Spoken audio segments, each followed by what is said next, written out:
Hello students, welcome my YouTube channel শিক্ষা সঙ্গম। খুব তাড়াতাড়ি আসতে চলেছে তোমাদের আবগারি কনস্টেবলের নতুন বিজ্ঞপ্তি।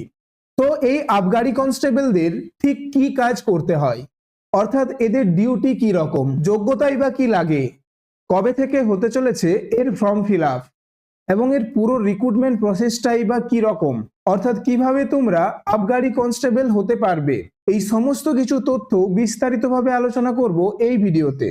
আর তোমাদের বলে রাখি, আবগারি কনস্টেবলের এক্সাম প্যাটার্ন ও সিলেবাস ডাব্লিউবিপি কনস্টেবলের থেকে সম্পূর্ণ আলাদা। এখানে প্রিলিমিনারিতে তোমাদের 50 নম্বরের বাংলা গ্রামার থাকবে। তো সম্পূর্ণ ভিডিওটি তোমরা দেখো ও পুরো সিলেকশন প্রসেসটা ভালো করে জেনে নাও।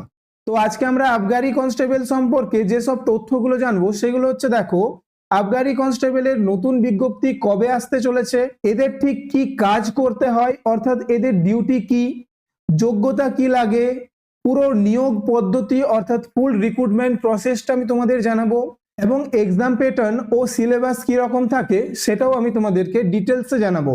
তো তোমরা প্রথমে দেখো আবগারি কনস্টেবলদের ডিউটি কি রকম হয়, অর্থাৎ কি রকম তাদের কাজ করতে হয়। তো দেখো আবগারি কনস্টেবলদের মূল কাজ হলো মূলত রাজ্যের অ্যালকোহল বা মদ এবং অন্যান্য নেশাজাতীয় দ্রব্যের উৎপাদন, সরবরাহ, বিতরণ, মজুত এবং বিক্রয় নিয়ন্ত্রণ করা। অর্থাৎ রাজ্যে যে অ্যালকোহল বা মদ এবং অন্যান্য নেশাজাতীয় দ্রব্যের উৎপাদন হয় এবং সেটা সরবরাহ হয়, সেটা বিতরণ করা হয় এবং মজুত করা হয়, আর যে বিক্রয় করা হয় সেইগুলোই কিন্তু আবগারি কনস্টেবলদের নিয়ন্ত্রণ করতে হয়। এরপরে দেখো বৈধ মদের লাইসেন্স প্রদান, অর্থাৎ যে লাইসেন্স প্রাপ্ত মদের দোকান খোলা হয় সেইগুলোর জন্য লাইসেন্স প্রদান এবং শুল্ক আদায় এবং অবৈধ মদের কারবারি রোধ ও নিয়ন্ত্রণে তদারকি করা। অর্থাৎ বৈধ মদের দোকানের লাইসেন্স প্রদান ও শুল্ক আদায় করা এবং যে অবৈধভাবে যারা মদের দোকান খুলে বা নেশা জাতীয় দ্রব্য বিক্রয় করে তাদেরকে ধরা বা সেইগুলো রোধ করা এবং এই সব জিনিসগুলো তদারকি করা, এগুলোই হলো আবগারি কনস্টেবলের কাজ। তো তোমাদের আবগারি কনস্টেবল হওয়ার জন্য তোমাদের যে শিক্ষাগত যোগ্যতা লাগবে সেটা হচ্ছে মাধ্যমিক পাস, অর্থাৎ মাধ্যমিক পাস থাকলেই কিন্তু তুমি এই ফর্মটা ফিল আপ করতে পারবে। এবং তোমাদের বয়স সীমা লাগছে দেখো 18 থেকে 30। এটা তোমাদের আগে ছিল, বর্তমানে যে 5 বছর বাড়ানো হয়েছে তারপরে এখন তোমাদের বর্তমান বয়স সীমা হবে 18 থেকে 35। অর্থাৎ এইবারের যে বিজ্ঞপ্তিটা বেরাবে সেখানে কিন্তু তোমাদের বয়স সীমা থাকবে 18 থেকে 35 বছর এবং 18 থেকে 30 বছর তোমাদের কিন্তু আগে ছিল। এবারে দেখো নতুন বিজ্ঞপ্তি আসতে পারে, অর্থাৎ তোমাদের ফর্ম ফিল আপ কখন শুরু হতে পারে, জুন জুলাইয়ের দিকেই কিন্তু তোমাদের নতুন বিজ্ঞপ্তি চলে আসবে আবগারি কনস্টেবলের এবং তখনই কিন্তু তোমাদের ফর্ম ফিল আপও শুরু হয়ে যাবে। এবারে তোমরা দেখো তোমাদের নিয়োগ পদ্ধতি অর্থাৎ ফুল সিলেকশন প্রসেসটা কিরকম। তো দেখো প্রথমে তোমাদেরকে দিতে হবে প্রিলিমিনারি এক্সাম, যেটা তোমাদের থাকবে 100 নম্বরের। কিন্তু এই 100 নম্বরটা তোমাদের ডাব্লিউবিপি কনস্টেবলের মতন নয়।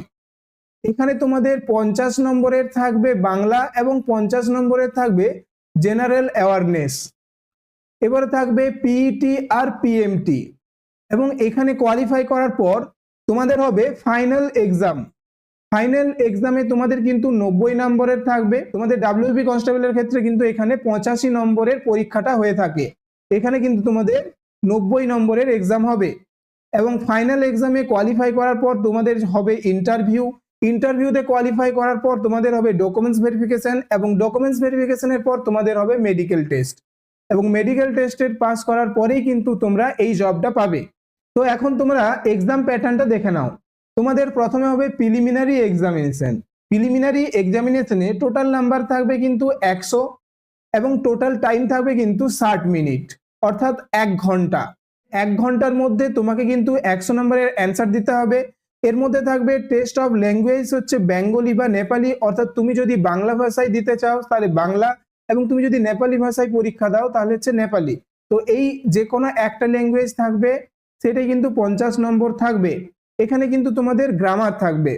আর 50 নম্বর থাকবে তোমাদের জেনারেল অ্যাওয়ারনেস অ্যান্ড রিজনিং।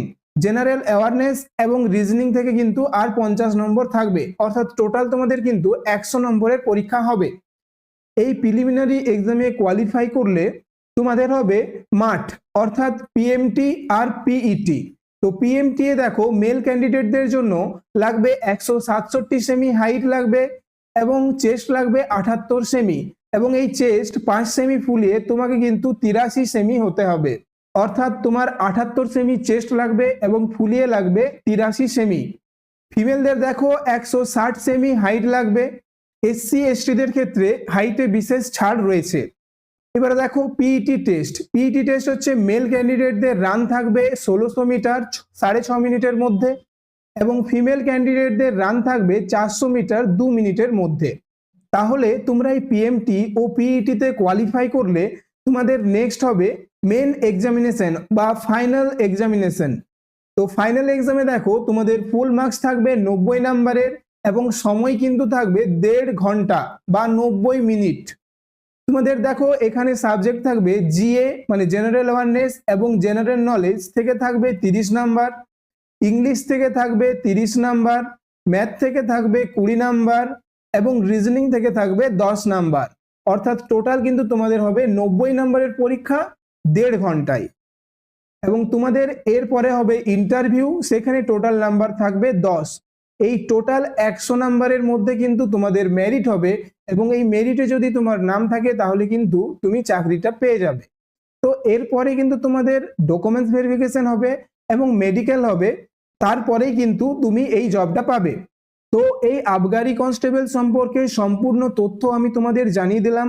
তো এরকম হেল্পফুল ভিডিওগুলো পাওয়ার জন্য তোমরা অবশ্যই চ্যানেলটিকে সাবস্ক্রাইব করে রাখো এবং ভিডিওটি যদি ভালো লেগে থাকে তাহলে একটা লাইক করে দিও। তো দেখা হচ্ছে পরের ভিডিওতে।